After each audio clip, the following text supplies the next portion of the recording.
Yaspat sorui dunya trovum Taim dildar trovus bai Yemi shehjaru tawakkal osum Taimilolal mansovus bai Yaspat sorui dunya trovum Taim dildar trovus bai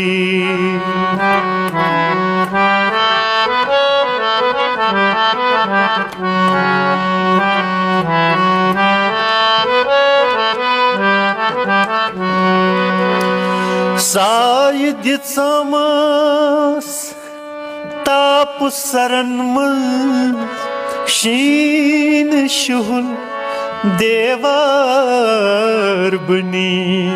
Sayid samas Tap saran maz Sheen shuhul devar banit Yamat har duk Sard hava wo Bedardan nahnos bai Yamat har duk Sard hava wo Bedardan nahnos bai Yemi shehjaru tawakkal osum Taimilolal mansubus bai Yaspat sorui dunya trovum Taim dildar trovus bai